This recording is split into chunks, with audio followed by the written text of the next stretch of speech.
노란봉투법과 방송법 3법 이거는 굉장히 중요한 그동안의 개혁 과제인데 노란봉투법 조금 살펴보기로 하겠습니다. 네. 일단 이 많은 분들이 이 죽음이 있었고 그 위에 노동자들이 노란봉투법을 요구를 했고 이번에 이게 됐어요. 그런데 중앙일보는 저거 통과시키면 파업이 만연해야 된다 이런 식으로 얘기를 하고 국민의힘의 김기현은 거부권 행사하라 이렇게 얘기를 했고 그리고 저게 이제 좀 설명을 하겠습니다만은 저희 도대체 이 방송법이 뭔가에 대한 핵심 말하자면은 시민들의 의사를 다양하게 담아낼 수 있는 그러한 이 공영방송의 체제를 만드는 것이 방송 3법의 핵심입니다. 근데 그걸 자기들 마음대로 하고 싶으니까는 윤석열과 국민의힘은 거부하고 싶겠죠. 그래서 이 이사회도 훨씬 다변화되는 이런 방식이고요. 그런데 윤석열이 거부할 것 같다 이렇게 얘기를 하고 있고 민주당 이재명 당대표가 거부 좀 그만해라 수용해라 이렇게 얘기를 했고 그런데 이제 박미인 KBS 사장 이 사람이 검찰 쪽에 확 붙었던 그러한 이 방송 기자 출신이죠. 근데 아니 문화일보 기자 그렇죠. 출신이에요. 기자 출신이죠. 그런데 들어서자마자 죄다 베어버렸어요. 그래서 뭐 자기 반성의 혁신과 희생이라고 그러는데 희생을 막 시킨 거죠. 저기 우리 박재동 화백 그림부터 보고 그래서 그냥 시사 프로그램 더 라이브 뭐 주진우 하차 최강 시사 최경영 하차 뭐 최경영 하차 9시 뭐 등등해서 하루 대학살을 했습니다. 임명 첫날에 그냥 칼을 쫙 휘둘렀는데 저렇게 정광석화처럼 권한을 쓰는데 저 사람들은 쿠데타를 한 거죠. 근데 저게 민주당에서 쿠데타라고 얘기하는데 이미 검찰 쿠데타의 산물인데 뭐 쿠데타가 새로운 것도 아니고 저렇게 할 게 뻔한 건데 저거를 결사적으로 막아야 되는 그런 상황이죠. 이동관이 앞장서 있고 그렇죠. 윤석열이 지휘를 하는 것이고 기계화된 사람들 터미네이터들이 그냥 쏘고 무조건. 저게 원래 원작은 피카소의 한국전쟁이죠. 한국전쟁에서의 미군이 한국 민간인 학살. 그 한국전쟁은 좀 다른 면에서 그래서 조명을 좀 깊이 해볼 필요가 앞으로 있습니다. 노란봉투법 불조저로 밀어버리겠다 이런 건데 물론 저 위에 저 노란 은행이 위에 잎 위에 가을 우체국 앞에 써요. 이거 더 슬프네요. 그러니까. 우리가 쓴다고 했는데 까먹어버렸어. 괜찮습니다. 네. 이미 딱 봐도 알겠습니다. 그 촛불 행동 수련회에서 3명이 같이 불렀죠. 네. 거기 보면은 그래서 정말 비바람에도 굽kum하게 버텨서 꽃을 피우는 그런 얘기가 담겨져 있어서 저희들이 그 노래를 불렀습니다. 참 이걸 그리면서 어떤 생각을 하셨어요? 원작자로서는? 원작자는 피카소인데. 피카소. 자, 만평 작가로서 말씀 보태주십시오. 지금 뭐 한국에서의 학살인데 이게 한국 방송에서 그 내용은 아주 똑같고 저렇게 기계적으로 정광석화처럼 그림 그대로죠. 저는 그래서 그 대상이 되고 있는 KBS 기자들이 들고 일어나야 된다고 봐요. 저걸 들고 일어나지 않고 저렇게 되면은 그러면 앞으로 더 심각하게 밀어붙일 것이고 이렇게 되면은 그렇지 않아도 지금 한국의 언론 방송이라고 하는 것이 굉장히 망가져 있는데 그 망가짐의 속도나 또 규모, 이 심각성은 조작이 좀 쉽지 않을 것이다. 이래서 국민들의 판단 능력을 완전히 박탈해버리는 끔찍한 사태가 그래서 강력하게 반발을 하지 않으면 이래도 되는구나 해서 더 밀어붙이겠죠. 맞습니다. 이제 이렇게 된 제도적 배경은 지금 방송법에서 저는 KBS 이사회라든가 MBC 이사회를 구성할 권한을 가진 박문진 방송문화 진흥회라든가 뭐 EBS 포함해서 또 YTN 뭐 팔아먹고 뭐 이런 것들이 있잖아요.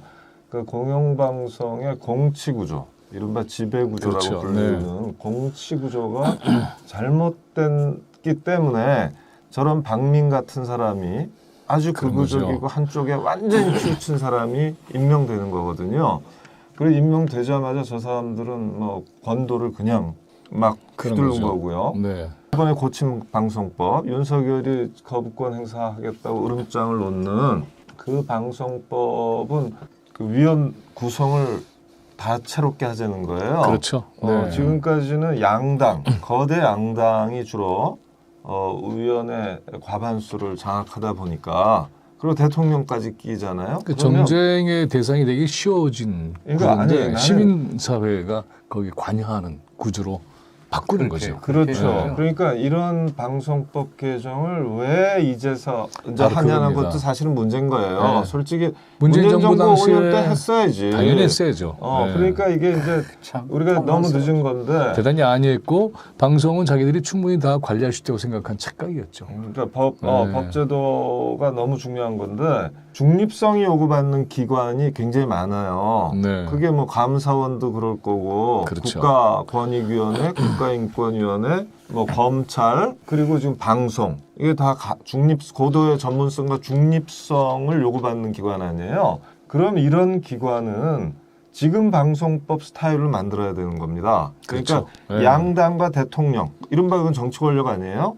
이쪽의 개입은 3분의 1 이하로 줄이고 나머지는 유관 기관들, 이해 당사자나 전문가 집단들, 그리고 시민사회, 시민사회 이런 데를 다 추천권자로 삼아야 되는 것이죠. 너무 분명한 것이고 이 요구는 사실은 굉장히 오래된 거예요.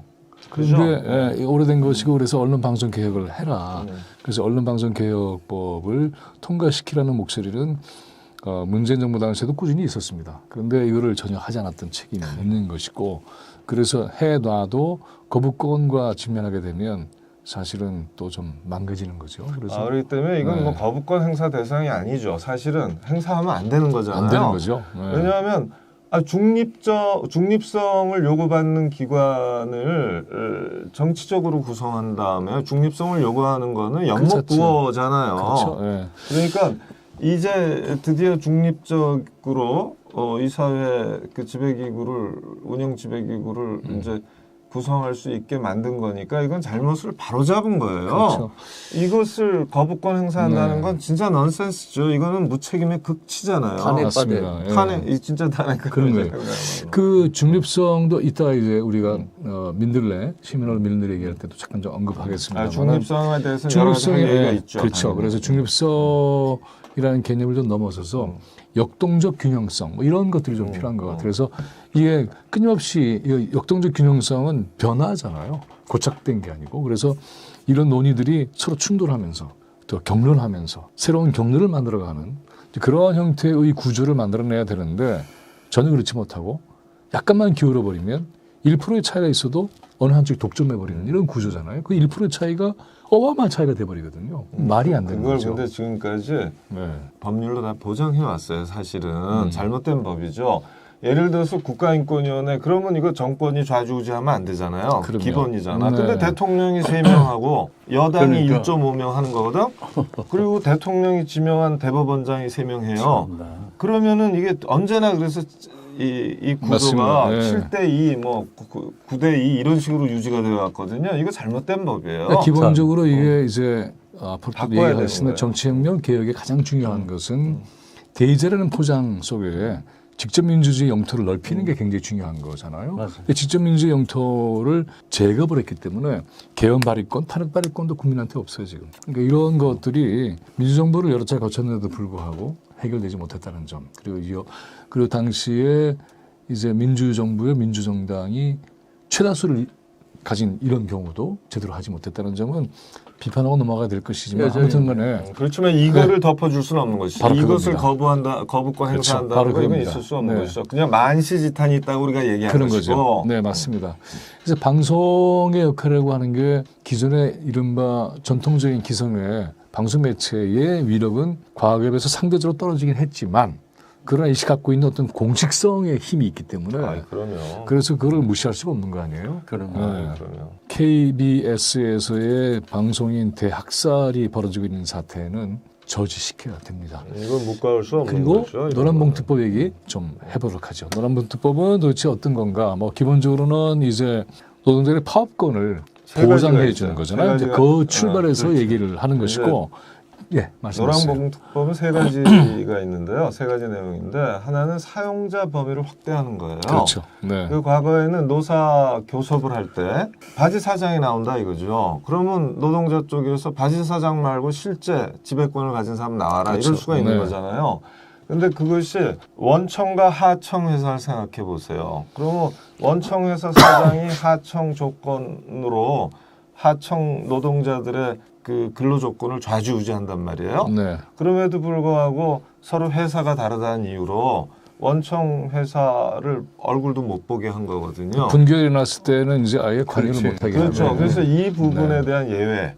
당연히 네. 실질적 지배권을 행사한 정황이 뚜렷한 경우에는 사용자성을 인정해라. 그 책임을 원청에 대해서도. 분명하게 그래서 만드는 거죠. 사용자성을 확대하는 부분이 네. 있고, 그 다음에 이제 책임 회피 못하게 하는 거죠. 그죠, 그렇죠. 가장 중요한 건. 두 네. 번째로는 이제 쟁의를 통해서 이 교섭을 하잖아요. 그러고 나면은 노동쟁의를 못하게 하는 게 우리나라엔 굉장히 많습니다. 맞습니다. 네. 그래서 이 권리 분쟁, 이익 분쟁은 교섭 대상이고 쟁의가 가능한데 이른바 권리 분쟁은 그게 안 된다. 그러니까 해고의 정당성, 부당성을 다투기 위해서는 절대로 쟁의를 할 수 없다. 뭐 이런 거예요. 쉽게 말하면. 근데 이 부분에 대해서도 일정한 요건 아래서 풀어야 돼요. 안 그러면 우리나라는 거의 모든 중요한 쟁점을 노사 협상과 노사 쟁의로 자율 해결할 수 있는 길이 막혀 있어요. 그렇죠. 그렇기 때문에 이 부분을 그렇죠. 넓히는 네. 거고요. 좀만 보완하자면 사실은 이제 노동자들의 가장 강력한 것은 파업권이잖아요. 단체 행동권이고 그렇죠. 파업권인데 이것을 그 쟁의라는 게 이제 그렇죠. 파업권이거든요. 그렇죠. 근데 여기에 이 권한을 보장해주지 않으면 협상을 거친다면 해고해버린단 말이죠. 이게 너무나 일상적이 되기 때문에 그 말하자면은 파업 못하게 하는 거잖아요. 사전에. 그렇죠. 이런 파업권이 없으면 협상력 자체가 사라져요. 그렇죠. 물론 이제 그래서, 이런 말이 있어. 단체 행동권이 없는 단체 교섭권은 단체 구걸권이다. 그렇죠. 이게 맞습니다. 딱이잖아. 그 종이 호랑이죠. 그러니까. 그냥 이거 뭐 아무것도 아닌 거죠. 그래서 해볼 테면 해봐. 난 나중에 너 자를 거야. 이렇게 된 상황에서의 이 교섭이라고 하는 이 힘의 균형은 완전히 무너지는 건데. 그러니까요. 그래서 그걸 어떻게 되냐면 보장해주는 굉장히 그렇죠. 중요한 초석입니다. 이제 노란봉투의 세 번째 내용은 뭐냐면 쟁의 범위를 넓혔잖아요. 그러니까 그렇죠. 파업 네, 대상을 범위를 넓혔단 말이에요. 그러면 현행법에 따르면 지금까지는 이게 너무 좁았기 때문에 걸핏하면 불법 파업이 돼. 그렇죠. 그러니까 불법 파업이 되면 업무 방해죄로 깜빵에 가고 또 그 다음에 피해 보상. 손해배상을 하라고 그래. 엄청난 그렇지, 거죠. 그렇지. 네. 민사배상을 하라고 그래요. 네. 그러니까 이게 도대체 노동자들이 그것 때문에 압박을 네. 받아서 생을 마감한 분들이 여러 있었잖아요. 맞습니다. 네. 그래서 이 부분은 기본 법리가 적어도 책임 범주를 정할 땐 말이에요. 더군다나 재산법상의 책임 범주를 정할 때는 뚜렷한 증거가 있고 개별화돼야 돼요. 그런데 지금은 그냥 연대 책임을 무조건적으로 물었거든. 그러다 보니까 막중하게 그것도. 다 위원장급이 되는 거야. 다 네. 쟁의위원장급이 돼버리는데 이건 잘못이거든요. 그래서 이 부분을 합리적으로 조정한 거예요. 개별 입증을 해서 개별 책임을 물어라. 관여한 정도, 책임질 정도만큼 물어라 한 거니까 이것도 너무나 당연한 거예요. 네. 그래서 이 두 번째 있죠. 쟁의 대상을 넓힌 거는 OECD나 ILO 국제 기준을 부합하는 방향이었고요. 이에 따라서 이제 손해배상 범위를 제한하는 것도 당연히 뒤따르는 조치고 사업자의 책임, 그 실질적 책임을 묻는다는 건 법의 실질 원칙에 정확하게 부합하는 거기 때문에 이것도 그렇게 쉽게 거부권을 행사한다든가 하는 건 있을 수가 없는 겁니다. 맞습니다. 이게 이제 노란봉투법의 기본 발상은 노동자들의 생존권의 권리를 지켜주는 거잖아요. 그런데 기존의 노동법이라고 하는 것은 노동자들의 생존권을 지켜주는 게 아니라 노동 투쟁할 수 있는 권한을 뺏는 방식으로 했기 때문에 뭘 해도 우선 이념적으로 빨갱이라고 몰렸던 역사가 있었고 또 그다음에 일단 그래 그럼 할 수 있게 해줄게라고 해놓고는 온갖 제약 조건을 달아서 법의 책임을, 법적 책임을 묻고 재정적 책임을 묻고 그렇죠. 꼼짝달싹할 수 없게 만들어 놓고 이거를 두려움의 무기로 쓴 거 아니에요. 니네 해볼래? 니네가 더 크게 당할 걸. 이거 하나 얻으려고 니네 그렇게 죽어볼 수는 없잖아. 하지 마. 이렇게 만들어 버린 그렇죠. 거죠. 근데 노란봉투법은 그런 이 공포의 장막을 해체시키는 굉장히 중요한 시발점입니다. 그래서 노사 네. 균형을 잡는 네. 노사 교섭력의 균형을 잡고 노동자의 생존권을 그렇습니다. 보장하는데 네. 상당히 필요한 법이거든요. 자본의 독점 지배 구조 자체를 균열을 내는 거죠. 그래야만 이 노동자들이 사실 개인적으로 뭐 불가한 능력이잖아요. 그리고 노조라는 것이 있다 하더라도 쉽지 않아요. 함께 한다고 하더라도. 그래서 저런 노란봉투법이 이 모든 이 구조적 근본 원인을 해결하지는 못할지라도 그 발을 띄었다고 하는 건데 이것마저도 거부하겠다고 한다면 이 나라의 노동자가 대통령을 거부하죠. 그렇죠. 맞습니다. 그래서 거부하고 있습니다. 지금. 윤석열을 파면하라!